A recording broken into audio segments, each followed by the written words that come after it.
Good morning, everyone, and welcome to the second and unfortunately already last day of this year's St. Gallen Symposium. Have you all enjoyed an open house night yesterday evening? Yes. Apparently a few of you have. Looking at the crowd, I think there are some tired faces there, but we are glad that you came here. Yes, it's great to see that so many of you still arrived this early, maybe with a few hours less of sleep. All right, my name is Deborah. You might recognize me from yesterday. I'm not wearing my pink suit anymore. I brought a little less color today, but hopefully we'll see a little bit more of that during the day. I have with me here today Lawrence. He's also a member of the 53rd International Students Committee, so he's also been working this whole year to make all of this possible. All right. I will be here on stage a few times today, leading you through the program, together with Cathryn, Clüver, Ashbrook, who you know from yesterday, and who will also be moderating the first session right after our introduction here. Before we come to that, Lawrence, what were your highlights of yesterday? Well, for me personally, I think there have been many different highlights, small and big. I think talking with all of you, of our participants, has been great. But most of them have been spontaneous, and I think most of you, or some of you, had the opportunity to talk with people in our St. Gallen Talks format, where we matched you based on your opinions with people who are really from different backgrounds, have different opinions on important topics, made sure that you got out of your own bubbles, and got to engage with them. Apart from that, I was able to only attend a part of one session. That was our Global Essay Competition Award Ceremony.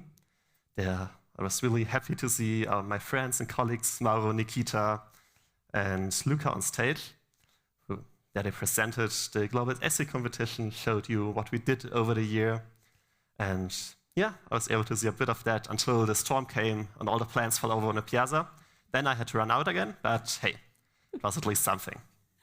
I mean, I already mentioned yesterday that we're running the operations behind all of this, and that wasn't just something I said here on stage. It really is the case. So, I mean, weather is always coming in the way of some things.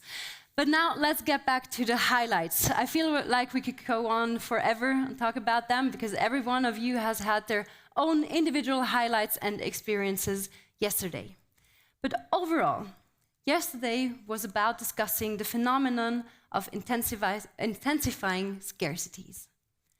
They stretch across multiple dimensions, including trade, labor, energy, and natural resources. We have established the areas in which scarcities are a reality and a challenge. And today will be all about confronting those scarcities. We really want to get into how to solve these problems, not only look at them from afar, but really try to understand them, try to work out how to get around them, maybe find solutions, and work together to find them.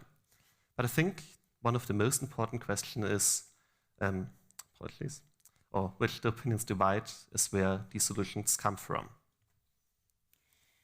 As an overall framing for today, we should probably look at both sides of the equation.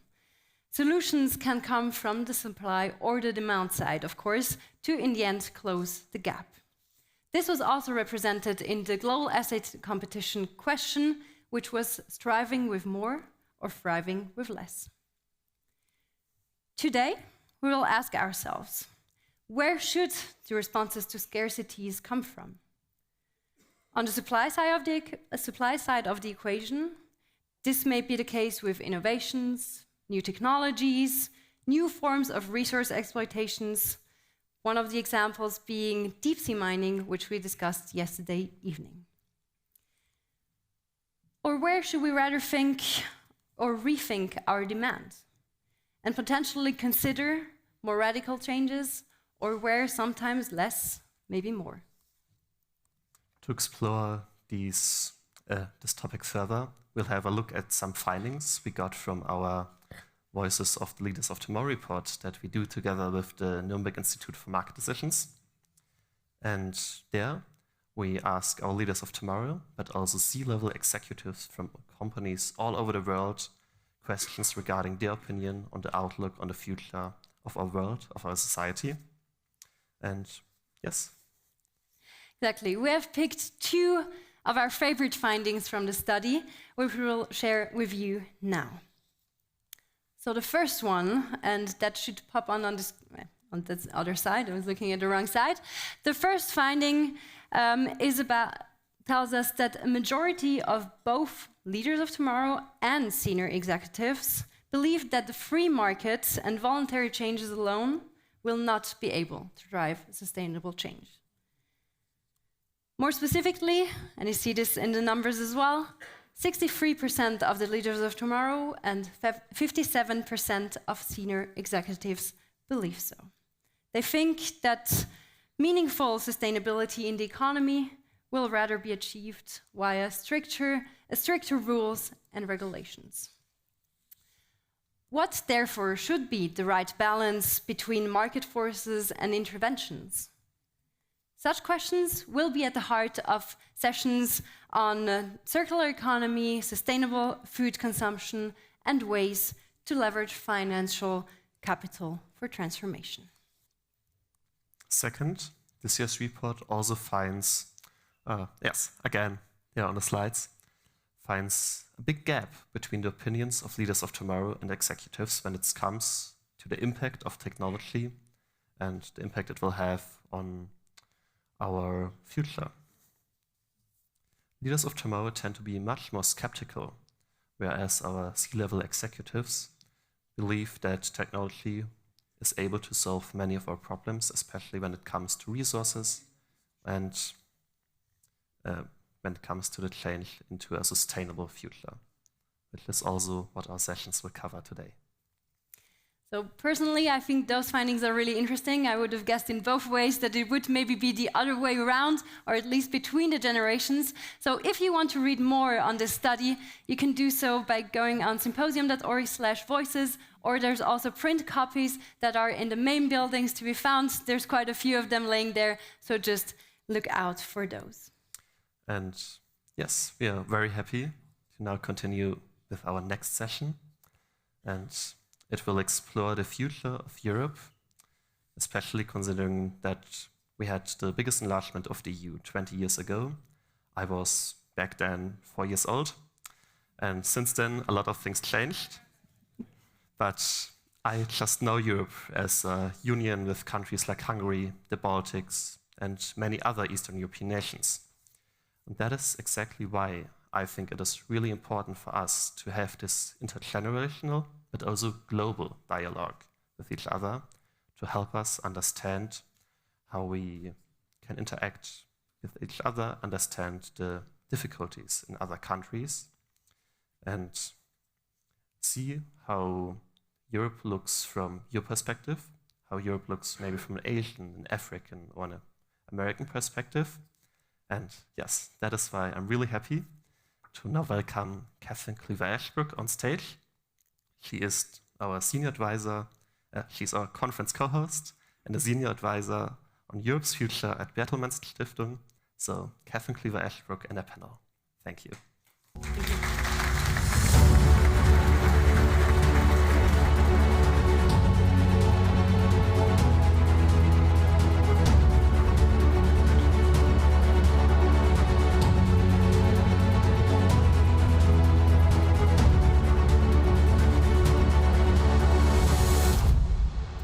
Well, good morning, Sankt Gallen Symposium.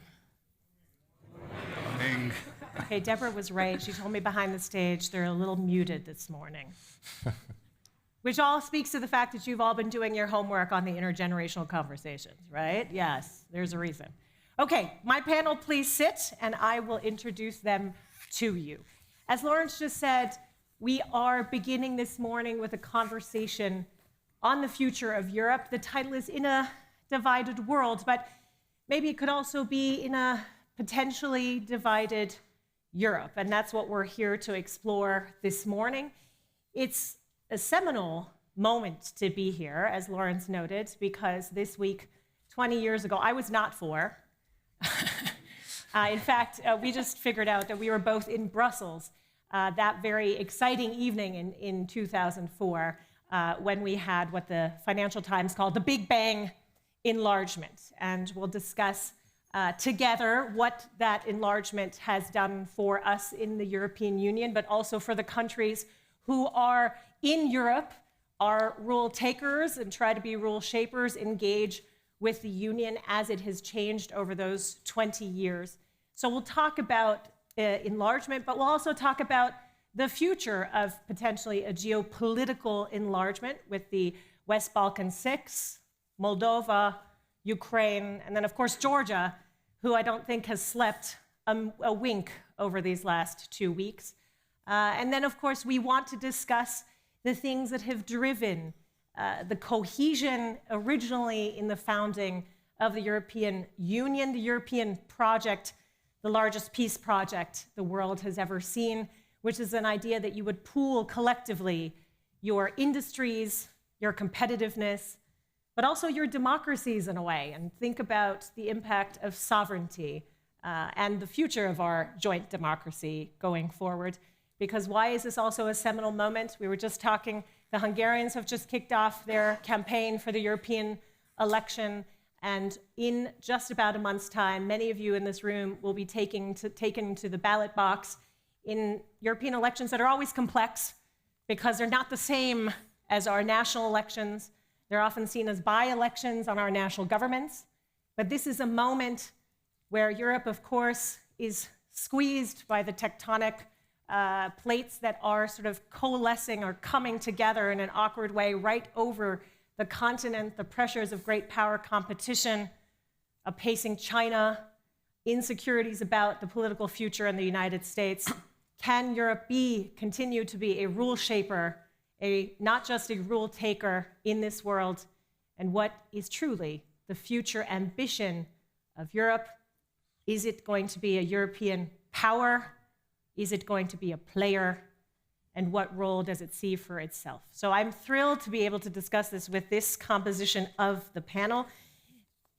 I was looking at the biographies, and of course you start with the sitting prime minister, but the sitting prime minister has a particular connection to this very place in which we find ourselves. So Dr. Daniel Risch is the prime minister of Liechtenstein, but more important for this audience, he is an alumnus of the Hochschule in St. Gallen, and I want to welcome you back to this stage. He was, of course, the deputy prime minister before he became prime minister, but he has had the kind of career in public policy that I think many of us might aspire to, particularly in this room, in the sense that he's seen the world from the side of business, he's seen it from the side of public policy. He's a distinguished academic, has a PhD in business, informatics, and economics, and then has committed himself to public leadership. So he's seen it all from every side. Welcome, Dr. Daniel Risch.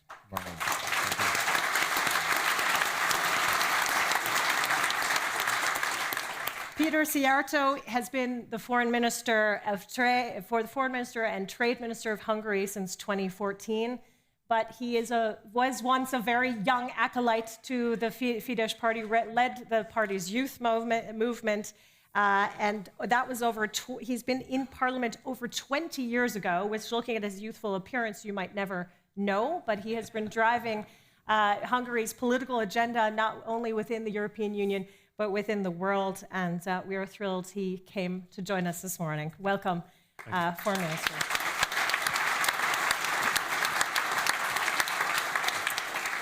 Egils Levits is right next to me. Many of you will have heard him in the discussion yesterday about European security. Until last year, he served as the 10th president of Latvia, and before, he's had an extremely distinguished legal career as a member of the European Court of Justice for 15 years, from 2004 until 2019, and in previous roles as ambassador to Hungary, as ambassadors to Switzerland, as ambassador to Germany. We will spend some time later in town in St. Gallen discussing many of these issues again in German, so he's a polyglot on top of everything else, and he was a judge at the European Court of Human Rights. Vital to think about in terms of the depth of our democracy, the depth of minority rights. Welcome, Egils Levits.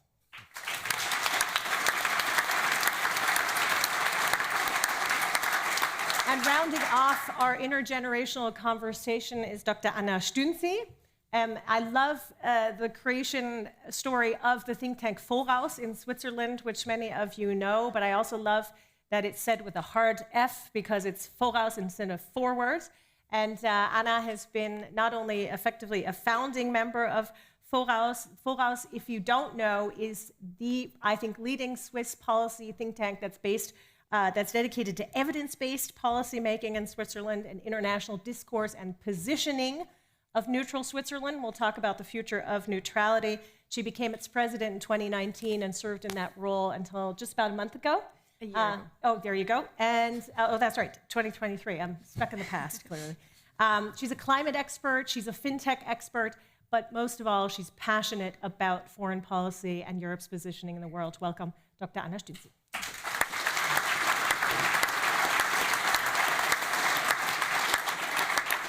So, Egils Levits, I want to start with you because it has been 20 years since this Big Bang enlargement. But when I was thinking about the time, this massive change in 89 and 90, when I was 13, not 4, I was reminded, we all have the pictures of the fall of the wall in our head, but I think when we're beginning to see sort of revisionist history in the making from certain powers, from certain people who are trying to tell us what our history was and what our decision-making was, the first image that popped into mind was the Baltic Way, was the demonstration in 1989 of citizens, the most courageous thing that you might imagine, holding hands right across the Baltic. And we have a picture here, and I just remember that so vividly. And that was important for your choices with respect to Latvia. But I thought maybe you could take us through then your thoughts as we moved into that historic enlargement. Yes, the Latvian historical experience is different from Belgian historical experience, but we have something common. We were occupied 1940 by two imperialistic powers, by Nazi Germany and by Soviet Russia. And by the most Western European countries, the occupation ended 1945 with the defeat of Nazi Germany by France, Norway, Denmark, Poland, Czech Republic, Czechoslovakia, Netherlands, and other, Luxembourg. But for three countries, Estonia, Latvia, and Lithuania, the occupation ended 45 years later, 1990. But it's in the same, so to say, historical line. Of course, we wanted to join the European Union, and one of the expression of the Baltic Way, this is a powerful demonstration where more or less the half of the population participated in this manifestation physically, was, of course, restoration of independence and also joining of the European Union. And today, Latvia is one of the most pro-European countries. We are, of course, always for strengthening the European Union in order that European Union could remain a global player, not only one of maybe, so to say, power centers, but also a global player which has to say something in the global world, because we are historically, I see, in the period, if I'm seeing, so to say, a bit larger, from larger historical distance, in the decline of the West as general. But we have the task now, at least, to remain powerful enough to say something in the world, to be a global player, and not only, as you formulated very good, rules taker, but also rules shaper.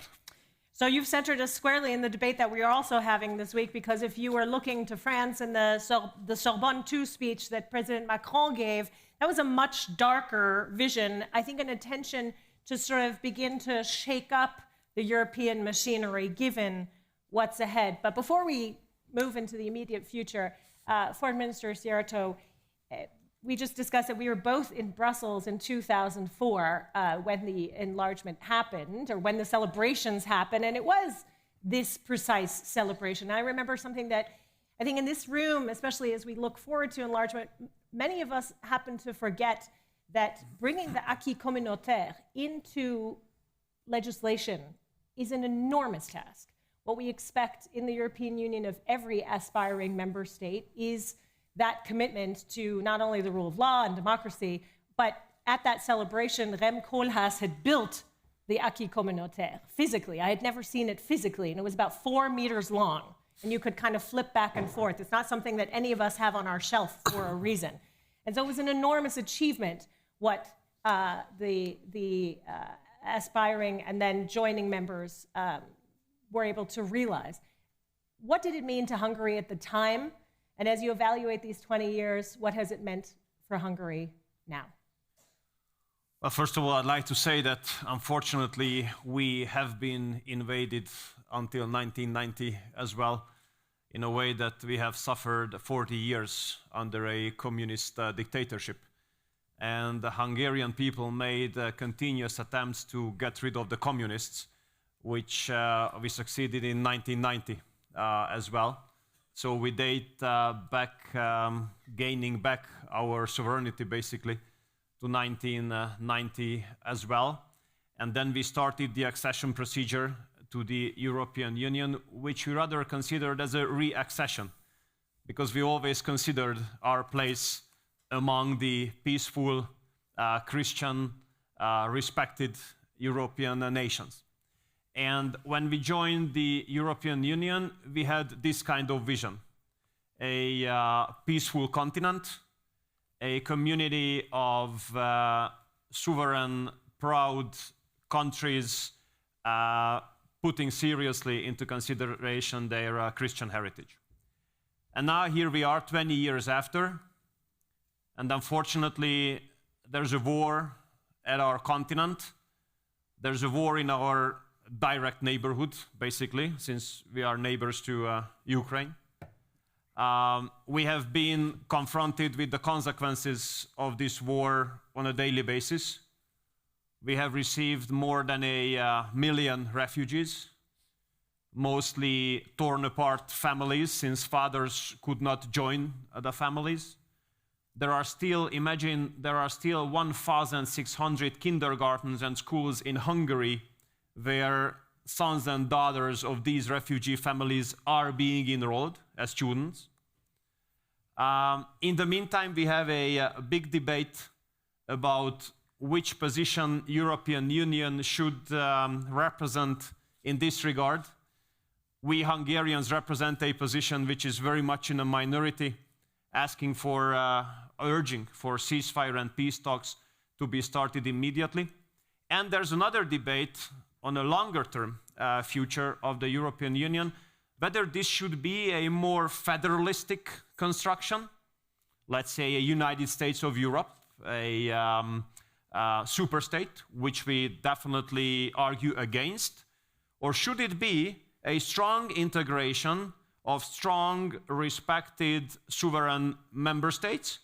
Because if you look at mathematics, if you add strong things together, in this case strong countries, then the integration must be stronger as well. So we do believe that in the future, if we want to see a strong European Union, it must be based on strong and sovereign member states. And we all know that this is a matter of dispute, matter of debate now. And I do believe that the 9th of June can be a decisive moment in this regard, when the European citizens will have the right to choose which kind of future they want to give to the European Union. And we'll talk about the future ambitions of Europe and the future of enlargement and this construction. And you know, you say history doesn't repeat, but it does rhyme. And as I was just listening to you, because just before I moved to Brussels in early 2000, we had finished the idea of the convention, Laken, the idea that we would give ourselves a constitution. And instead, we have seen a member of the European Union leave over ideas how the European Union should be constructed. And these tensions and this debate continues, and it continues particularly as we think about widening Europe more. But Daniel and Anna, this moment when the European Union suddenly became larger, and you were at the heart of what we consider Europe, both of your countries, at the time, there were some fears and concerns by sort of the countries of old Europe, let's say, at the time. What would happen in terms of labor mobility, in terms of capital mobility, in terms of control? Was that moment did the moment just beyond feel the Europe whole, free, at peace, that historical change, or did you have concerns that may have dampened that moment in history, Daniel? Well, I have to have a little bit of different angle on what you're talking, because when you talk about Europe, you three that already talked, implicitly, you're talking about the European Union. I said Europe. Yes, I know. I know, but implicitly, it's always like the European Union. And it's important if we see the European flag. I mean, it was used at the Council of Europe first, 75 years ago, right. The 46 countries of Europe. And we have the European Union, and it's really an important organization. For us, it was not 20 years ago, the Big Bang moment, but for us, it was 30 years ago when we, Iceland and Norway, joined the European Economic Area. Unfortunately, from our point of view, Switzerland did not so. But we managed for 100 years now to have a customs and currency union with Switzerland, so having both worlds somehow in Liechtenstein. And open borders. I drive from Switzerland to Liechtenstein all the time. True. Now in Europe we have much more open borders, but back then it was really the thing. And with this view, I mean, the 2004 was important because the single market was enlarged, and it was easier for our companies, for our economy to work with these countries. But I mean, it's if we enhance these 30 countries, the 27 European Union countries, but the Iceland, Norway, and Liechtenstein, even more if we talk about the future. That's I think that's a good thing. But if we talk about Europe, and that's the point I'd like to make, we should not forget strong economies like Switzerland, like Great Britain that left, Norway, Iceland. Yep. I mean, we're tiny, but a strong economy too. And they don't want to join the European Union. But they are proud Europeans, and therefore my point is to think about Europe as more than the European Union. The European Union might be the heart, but the soul is much more. Oh, I like that. That's nicely philosophical for a Friday morning. But we will talk about the hard-pressed fact of European competitiveness and your influence on European competitiveness and the interaction between full members that get to shape the rules and change potentially the lane of the game, and how you use your influence, diplomacy, and economic relations to influence it right back.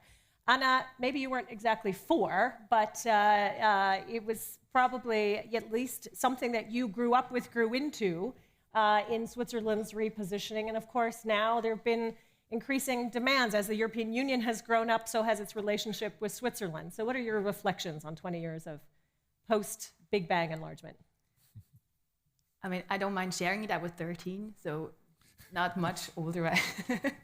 And I think I wouldn't sit here if there wasn't this, because the founding history of foraus is exactly that, with the decision or the debate about the extension of the free movement of people. That was kind of one of the founding drivers, where all these young people came together and said, we want to do more than just say yes or no in a vote when it comes to foreign policy topics, but we want to be engaged and we have something to say already beforehand. I was actually not a founding member. I joined about 2 or 3 years later.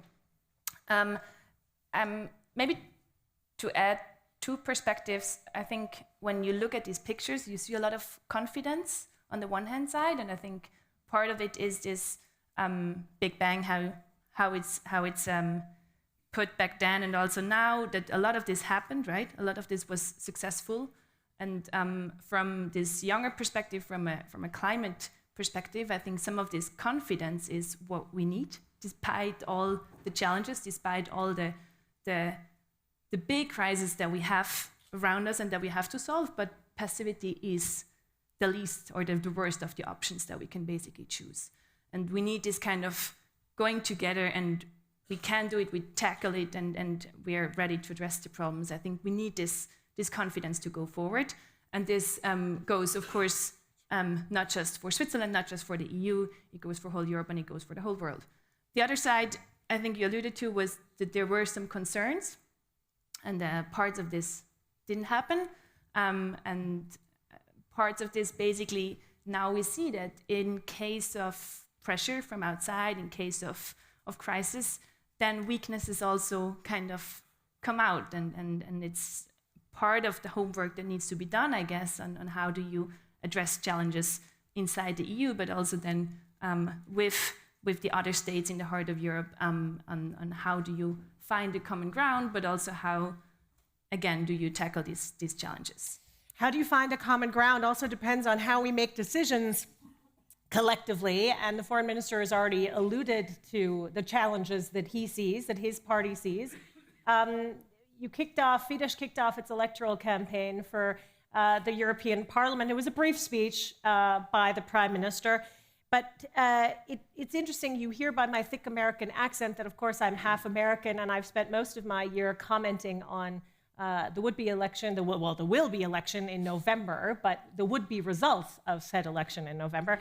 And when I was listening, especially thinking about the future of the Union, you've already alluded to, as we enlarge, as we think about enlargement, which so many of us agree is a geopolitical necessity now, out of the history which you both have so vividly shared, this memory of occupation, of direct threat, of these border dynamics, the Western Balkans who've been working, again, I'll remind you of how difficult it is to implement the acquis communautaire into communal law. The wounds of the Balkan War are still very much present, but then also other potential member states there. But it is about what kind of system will we use to make decisions, what will the infrastructure be in Brussels. And I just wanted to share that the Prime Minister said for the election campaign, that Fidesz's idea is to occupy Brussels bureaucrats and to sort of change the system that he finds, you find, your party finds as an oppressive force in Brussels. And you have you have your own political views as a party, but then you have a responsibility to take over as the president of the council, where precisely these conversations about a future enlargement will heat up. So how do you square those dynamics within your party and your responsibility to the union itself? Well, we are going to take over the presidency on the 1st of July, which does not make everyone very happy here in Europe and in the European Union either. But since this is the rule, everyone has to, let's say, accept that. And when it comes to our presidency, one of our focal points will be to accelerate the enlargement of the European Union. We have been living in the direct neighborhood of not only Ukraine, but of the Western Balkans as well. So therefore, we are very sensitive on the developments there. We feel it from first-hand experience, how different it is when there's tranquility and hope for progress and hope for development and peace in the Western Balkans, and the situation when there's a lack of all these. And we do believe that the best way to help the Western Balkans to develop, to progress, to be peaceful in the future is the European integration.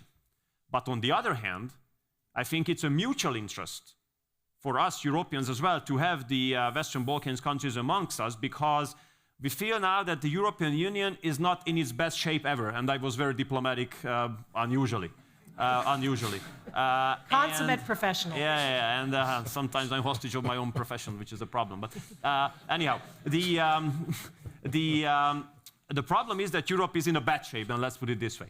And how to stop the worsening of the current shape of Europe, I think, is that we need a new kind of impetus, a new kind of dynamism, a new energy. And where it can come from? Definitely from somewhere outside. And if you look for new energy, new impetus, freshness, then you definitely find it in the Western Balkans, because those countries really want to join the European Union. They really want to develop. They really want to progress. And I do believe that the best way to help them and help ourselves is their integration. Do you know the average waiting time of the 5 candidate countries in the Western Balkans, how long that is? 14 years and 11 months. This is the average waiting time of these countries.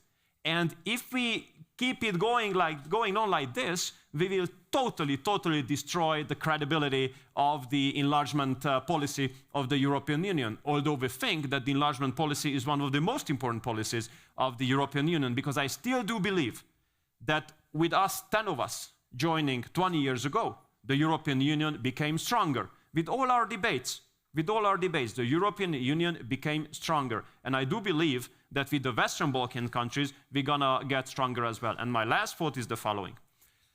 You know, the foreign ministers of the European Union, we come together once every month. And we have the issue of the enlargement to the Western Balkans pretty often on the agenda. And my colleagues usually complain about the fact that there are so many other stakeholders who want to put their influence in the Western Balkans, the Russians, the Chinese, the Qataris, the Saudis, the ones who live in the Mars, Moon, whatever, everyone. And then my question is, okay, I understand this, but the tool is in our hand. Why don't we let them join the European Union? And then this problem is all over. So Egils Levits has been breathing deeply next to me, containing his responses. So we want to make sure we get them out. Because what we didn't say is that, A, the Western Balkan Six are all but cohesive. They have a number of very serious problems. You have in Serbia a situation, and I say this as an objective political scientist, where Mr. Vučić has placed himself as the bulkhead in part for Chinese influence. We have a Chinese free trade agreement, which seems sort of an anathema to what we might be doing in Europe and European integration. We have the conflicts that, of course, still exist between Kosovo and North Macedonia. We have very serious internal challenges. We heard about the 14 years, but we also heard about changing the way that we operate within the European Union, which might have to come first or simultaneous to these challenges. How do you look into the next few months when this geopolitical impetus has to come? Yes. I agree with the foreign minister that Europe is not in the best shape. I think we should think strategically, not only in short times view, but strategically. That means our goal is to shape Europe in such a way that Europe can remain independent. Europe, I mean now European Union. Not the Important head, to not clarify the soul. for our colleagues in the Yes. center. And for this, we need convinced European member states. And we see that the most European Union member states are convinced. Also, they're independently from the change of the government, they are pro-European. But there are some member states which are not so convinced. And one of the points I think we should work how to overcome this situation, because we should respect the democratic choice of the member states. But maybe it's also possible, it's discussed also, that for a certain time, suspension of the membership, should be possible, not exclusion, but suspension, because maybe after the change of the government, they will come back again. But it is not a good situation when one member state is blocking the whole union. This is not tolerable.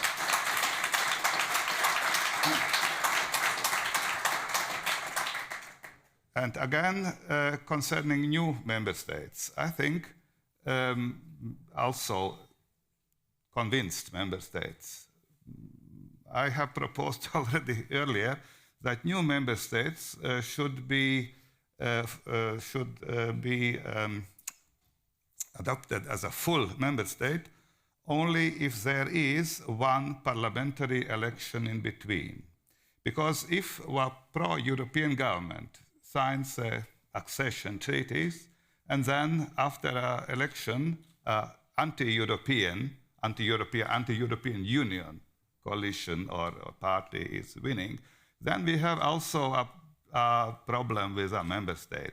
And I think this election, immediately after the signing the treaty, could be in the same time a referendum in the state whether we really want to be a convinced member state. This is also one of the direction how we can make European Union more effective. And then I think I have here a little bit similar opinion as Foreign Minister, that the European Union, in order to remain, as I said, remain a global player. This is the goal. And even Chancellor Merkel, I remember, he said, Germany is too small in order to say something in the world. And I think also Latvia is also too small, and Liechtenstein, but also Hungary and we're too small. Only together, as European Union, we have, so to say, we can remain autonomously, because we should see the whole picture globally, and European Union is only a fraction. A fraction. And I think I will. And therefore, it is necessary also to reform this internal decision-making process. It's also a relatively also small steps are also possible, but we need convinced European member states as heart of Europe. But of course, we have also the soul and different lines as Switzerland and Liechtenstein, EFTA, and also, but also we have still formally Serbia as candidate state. And I can say never Latvia will agree for Serbia as a member state of the Union if there are not really democratic will to join the Union. But one small thing. I agree that European Union should concentrate on some sectors like economy, like justice. It is not possible that the rule of law, which is a general principle, is in Latvia different as in Spain or in Italy. Rule of law is a uniform principle in all member states, and they all should agree what is rule of law, and there is a definitions and so on.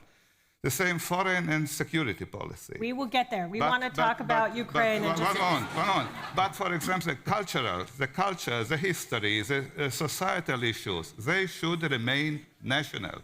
We have different cultures and different historical experiences, and there European Union should also immigration should not also interfere in these fields. You are the most passionate individual on this panel, and we can tell that because you have a long list of things that the European Union must do. But we have 3 minutes to cover, 4 minutes to cover vital things that it needs to do and think about. And I want to change the topic now to something that we heard 2 days ago from Vladimir Klitschko very vividly about the state of affairs in Ukraine. And listening to you this morning, Foreign Minister Szijjártó, it would seem that Hungary would be supportive of the end of the war, but your support to the end of the war has been very specific. And we've heard the fact that Hungary held back on aid to Ukraine, vital aid. We've heard that there's been an increasing push for the European Union to do things that it hadn't done in its history. And this gets me to Anna and to Daniel, they do things in its history, which is to pool resources, to create things like the European Peace Facility, which the name is not what it is. It redistributes and reimburses member states that give their defensive weapons to Ukraine so that they can be in a full fight against the Russian aggressor. We've had a lot of discussions about Swiss neutrality, the weapons that Switzerland has and who it might give it to and under what circumstances, because this is a decisive, and we heard this in every discussion, and Vladimir Klitschko said it again, if we don't win this war continentally in Europe, it's coming for all of us. So give us a nugget of where the debate stands in Switzerland on shifts of neutrality. And Daniel, we want to go to you and your thoughts about Ukraine, and we want to end with the foreign minister, and then we have to speed round the rest of this discussion. All right, I have to be quick, and I don't speak on behalf of Switzerland, right? But I think it's normal that we speak about neutrality when there's a war, a conflict, because that's how it's interlinked, right? Because it's about that the other sides accept this neutrality in whichever policy and concept it's put forward. The current status is the Federal Council in 2022 decided that the current concept and how it's being used and defined should stay like this, but now the initiative which tries to put neutrality per se in the constitution has been brought or has been completed, so there will be an ongoing debate about it, to be very short. And Daniel, as you look to the immediate future of Ukraine, I mean, if we see pictures like this, on the first side, it's not a good picture. On the second side, this would mean Russia is defeated in this street, and we hope that will be soon. What you mentioned before, you said the European Union is a great peace project. Actually, we had the greatest peace project when the United Nations were founded, but it's like we all know it's somehow dysfunctional because we don't have just a conflict in Europe. We have conflicts in the world, 56 armed conflicts in the world. So this means we really have problems all around the place, and we have to figure out how we can come together, talk together, discuss, and find solutions. And the United Nations would be there on a global scale. We have the European Union, we have other formats that we have to discuss and find the dialogue. And we should not focus so much on what is the European Union like and how is the European Union? Is it a monolithic organization or is it enhanced? But it's much more that I believe Europe should be a place, and you mentioned Ms. Merkel who said back then Germany is too small. I believe Europe should see itself as we should see ourselves as the team Europe, the different countries in Europe. We should be a team. We are not a monolithic bloc. We are different. Ukraine is different from Portugal. Iceland is different from Greece. But it's great nations, great countries that should work together, talk together, and move forward. And we should not. And we have a strong voice. We have strong voices in the world, and we should use them to make the world a better place, not to discuss how the European Union can be a little better. But that's important as well. But at the same time, the centrifugal forces, we've talked about the dismantling inside the European Union of democracy, of ways in which we mitigate fundamental questions of right and wrong. Yeah. We've talked about how painful that is, and it's particularly problematic if we have an election in the United States and the Prime Minister of Hungary was just there. He came back with a message in his conversation from Donald Trump. And I'll remind you that the Prime Minister of Hungary went to the United States and met with the Heritage Foundation and met with a candidate for president who is not currently president. He did not meet with the sitting head of state.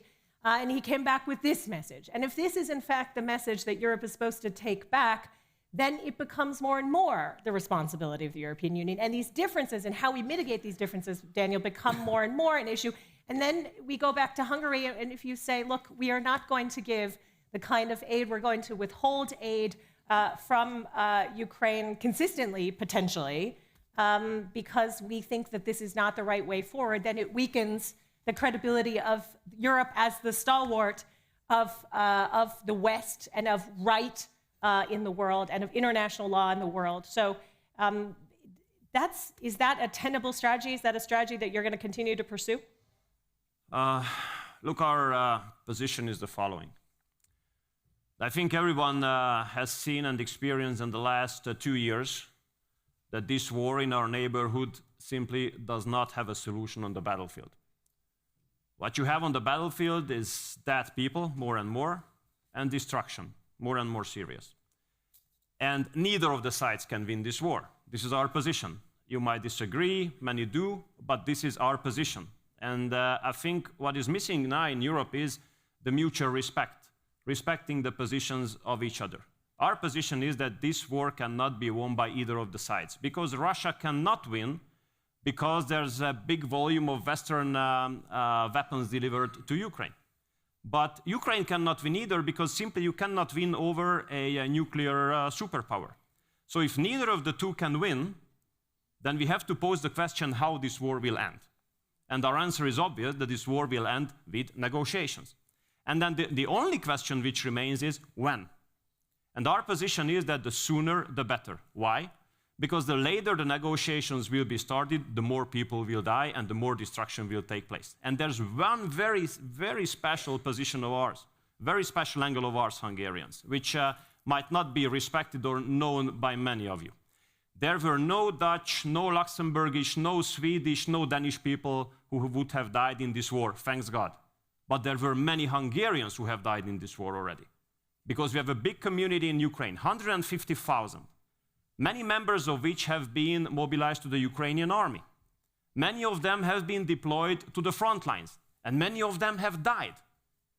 And let us represent the position that we don't want more Hungarian people to die in this war, and generally speaking, we don't want more people to die in this war. That's why we urge for ceasefire and we urge for negotiations as soon as possible. We do condemn the war. We do condemn the war. We think it's bad and the war must be stopped. And you know, in Europe, when I represent this position, there's a stigmatization taking place immediately. Spy of Putin, friend of the Russians, propagandist of the Kremlin. But my question is the following.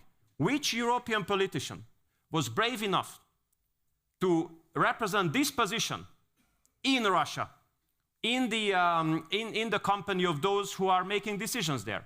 I was there participating at the Russian Energy Week, sitting on the stage, together with the Deputy Prime Minister of Russia, and together with top leaders of the Russian energy sector, who are basically supplying us. 1,000 people in the auditorium, 1,000 people in the auditorium. And I said very clearly that this war is bad to us, this war we do condemn, please stop it. I mean, there you need courage. Go there and tell them. Saying this in Washington, in Brussels, in Berlin, wherever, well, it's nice, but not very brave. But tell them directly, you know, that's the case, that's the case.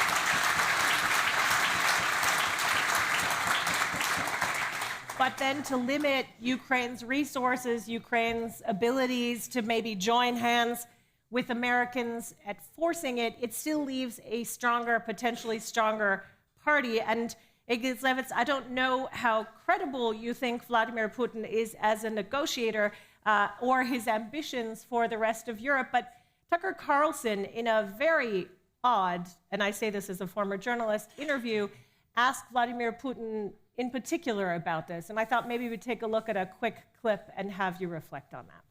The threat I think you're referring to is a Russian invasion of Poland, Latvia, expansionist behavior. Can you imagine a scenario where you sent Russian troops to Poland?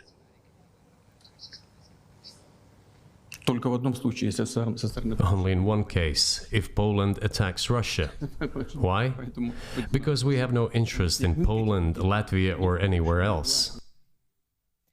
How does that strike you? Is that real? Or is that somebody who's trying to make campaign for somebody in elections that could weaken the other side? That was a very veiled attempt at I think we should look on the numbers of international treaties which Russia with Putin have already breached. Yeah. There are dozens. And I think this, to have a confidence, I think it's a naivete. Russia can be stopped by force. If we are in NATO, I would say, we have enough military force and the political will to use this military force in the case of attack. This is the politics of deterrence. And the politics of deterrence, I think this is a politics of peace in Europe. That means investment in military sector, investment in defense, is investment in peace in Europe. And I think Putin is not suicidal if he will know that in case of attack, he will lose, then he will not attack. It was not the case in the case of Ukraine, because he thought it would be easy to conquer Ukraine if he think it would be easy to conquer Finland or Poland or Latvia, or I would say also the distance for rockets from Kaliningrad to Riga is the same as from Kaliningrad to Berlin. I think only the real deterrence and real peace politics is investment in defense with a strong will to deter Russia from attack. And this is the situation. Why we have not, for example, I mentioned Belgium and Germany.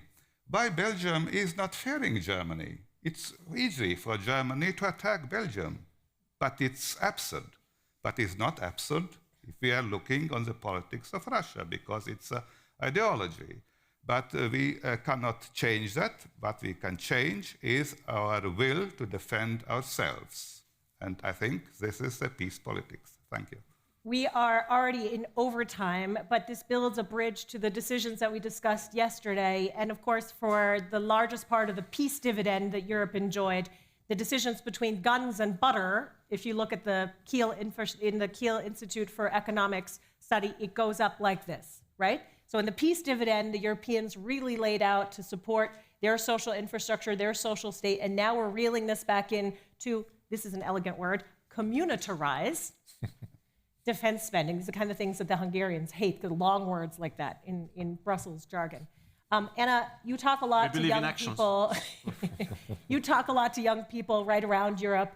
That's a very different narrative, this piece, that we need weapons to defend peace and weapons mean peace. Is that something that's now more widely accepted in the young generation, and understanding that defense and deterrence can mean peace? I mean, I guess, yes. I think the voices of, especially the Eastern European countries, are much more heard now anyways, right? I think many, including also Swiss people, have realized that Europe, the European Union, is more than a market. And I think from a Swiss perspective, I can say it's important. It's the like-minded partner that we have. It's more than just an economic market. And I think this perception of what needs to be done now, and that we can't rely on what other countries do, that we have, or that as a common soul, how you put it, we have to learn, or we already learned how to speak this language of power at a harder and a softer level. I think that's important, and unfortunately, very many had to learn this in the last couple of years. Daniel, this gets right to Liechtenstein's positioning in a way, because now we saw it in the report that Enrico Letta put out, we saw it in the speech that Emmanuel Macron gave. Part of repositioning Europe, not only in defense terms, because we're going to have to think about how we pay for this, how we make trade-offs in our public policy decision-making. Liechtenstein has changed a lot of its laws to facilitate trade, to facilitate that kind of openness, to economic competitiveness. We'll hear a report from Mario Draghi. Mario Draghi says, of course, that unless Europe changes its ways urgently, our growth numbers, German growth, 0.2%, I don't think that's really growth. But if we don't change our ways, we will not survive other than being a single market. Will we even survive being a single market in the sense that it helps Liechtenstein's prosperity? What do we have to do? What is your priority list for Europe? Well, I think the single market is important, but it's a global market. And I talked about the United Nations before and saying it's a little bit dysfunctional. There's another organization being a little bit dysfunctional. That's the World Trade Organization. Well, that's the most diplomatic thing I've heard today. Yeah, but in the core, this would be the most important organization when it comes to world trade, and the other would be the most important when it comes to world peace. And we have to try to get these organizations functional again. That's what we try with our little voice, but what the bigger countries should try to do with their power there. The battlefield is always the wrong place to find solutions, and therefore we have to be at tables where we can talk, where we can discuss, and where we find solutions. The organizations are there, but they need to be functional. So we do want to get a couple questions in, and I basically have time for exactly 2, because I want to ask these people on this panel the advice that they would give to their younger selves if they were to take to the election urn in about a month, so we want some advice for young voters, but I will take 2 questions from the audience and I will take them together. I see Lisa Jasko's hand, and I see a hand of what looks like a leader of tomorrow all the way to the back. So I will take, why don't we start with you, big, right there, where the microphone's right next to you, yes. And please introduce yourself, and as we used to say at Harvard, make sure that whatever you say ends with your voice going up and a question mark at the end. Of course. I'm John, I'm Turkish, and I'm doing my master's in political economy. So I want to thank the Hungarian minister for talking about the candidate status, which Turkey has for 25 years, and even more when we consider the former things that we have. Dear former president, I want to ask you a question about your stance. So you are saying that when it doesn't suit a country's perspective, aka Hungary, you think that's they're blocking your perspective, but you literally saying that you would never accept candidates such as Serbia to the Union.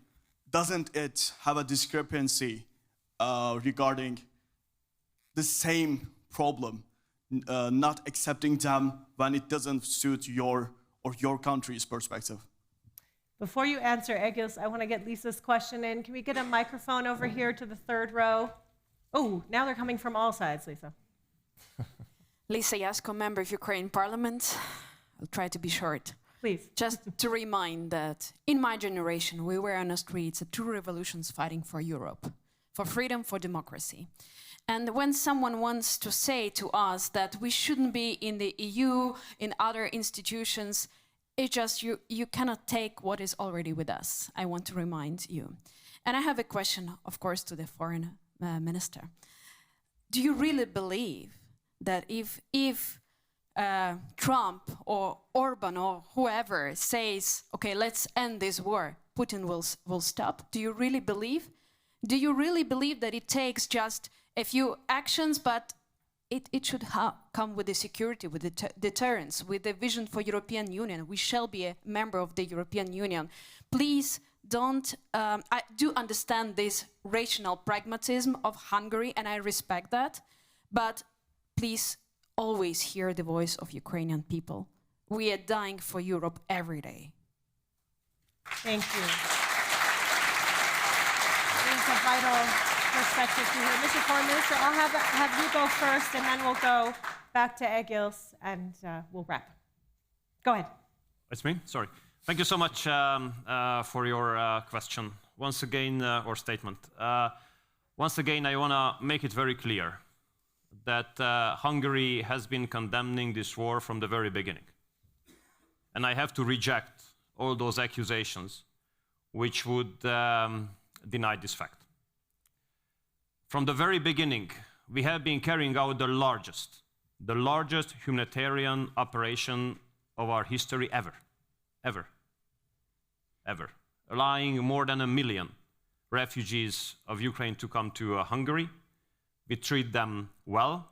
We give equal access to education, healthcare, social, everything. And they can stay as long as they want.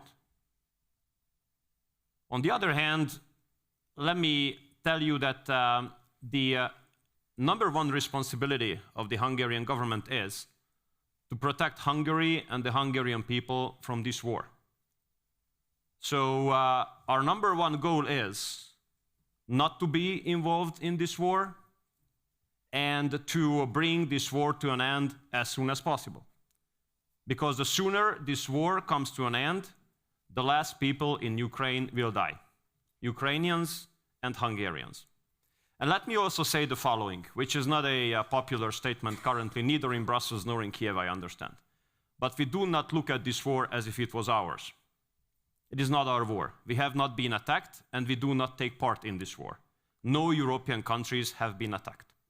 Ukraine has been attacked, and Ukraine has been fighting heroically for its independence, freedom, sovereignty. Some countries, many, decided to deliver weapons. We decided not to. But we do not hinder anyone from delivering weapons, although we do think that if half of the European efforts had gone in order to create peace, to force this war come to an end, to start finally negotiations about peace, much more Ukrainian people could have been saved. This is our position. Now, when it comes to the future European Union membership of Ukraine, of course, if a country would like to join, then the negotiations should take place. But believe me, the situation is not only that Ukraine is not being prepared currently for the European Union membership, but the European Union is not ready for the Ukrainian membership either. Because there are no answers for the questions, what's going to happen, for example, to European agriculture? What's going to happen to the European financial structure? What's going to happen to the decision? And there, you know, many questions which are being listed when it comes to the Western Balkans are somehow forgotten when it comes to the question of Ukraine's accession.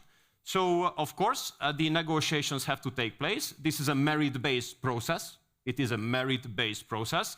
The Western Balkan countries try to fulfill for 14 and almost 15 years in an average, and you know they are doing it under very heavy scrutiny of the European Union. Everybody's looking at all the sentences, all the words of President Vučić being said, whoever said whatever, and we consider them as anti-European, you know, which is very unfair to them, by the way, because they are leading their countries based on the democratic will of their own people, and democratic will of the people must be respected because this is called democracy. Democracy is not the system where the liberals govern. Democracy is a system where those govern who are elected by the people, by the way. So in this regard, what I want to say is that Ukraine can count on our humanitarian support in the future as well. And yes, to your question, yes, I do believe that if someone, for example, President Trump, is able to create a situation where negotiations will have to take place, that will bring us closer to peace than the current situation, for sure. We could spend about 2 hours taking all those issues apart and what democracy truly means in this day and age and how it's become redefined, because that was, in fact, the heart of your question. So, Egils, you get the last word, but it has to be extremely short. Short. Is extremely short. I think European Union is more than single market. It's transformed already to a political union. Political union, European Union, need convinced member states. Not that by one election 51% are for Europe and then next time only 49. We need convinced Europe, which are committed, member states which are committed to the European values. And I will not explain that, but they are well known. And also how to define the European values is well known. And each country which is sharing these values can join, also including Turkey, including Serbia and other. But I don't see, I mentioned Serbia by this government, absolutely not. It's not convinced European, would not be convinced European member state, and therefore not. If the public opinion in longer term will change, of course, very welcome. The same for Turkey and for other countries. And I think European Union should be functional, also not only as economic union, but also as political union, because we are thinking strategically the place of Europe, of European Union in the world, in the future world, and we should see the shift in the global situation, decline of the West in general, I would say. And President Trump has done also a lot, and I think we should stop this, or at least remain in the current situation. And see, therefore, we need a strong European Union. And I agree, we have different lines of Europe, European Union, also than EFTA, then also the candidate countries and other countries. And of course, all shapes Europe. But the functional political union is European Union. This is, and we should make European Union fully functional. It's functional already now, but fully functional. Thank you. And that means preserving the functionality of its democracy, looking very closely at what the ingredients of a functional democracy are.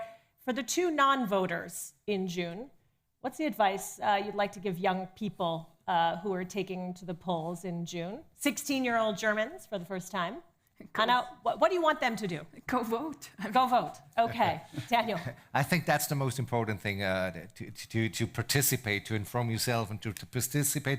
But I'd like to have one thing said in the end. We talked about the different lines of Europe and all that, but you can't say there was no European country attacked. I mean, Ukraine is a European country and Russia is a European country, and Russia was in the Council of Europe, but they left or were made to left. Ukraine is in, so it's 47 European countries, and you can't say on a stage that Ukraine is not a European country. Thank you, Daniel. Thank you for that.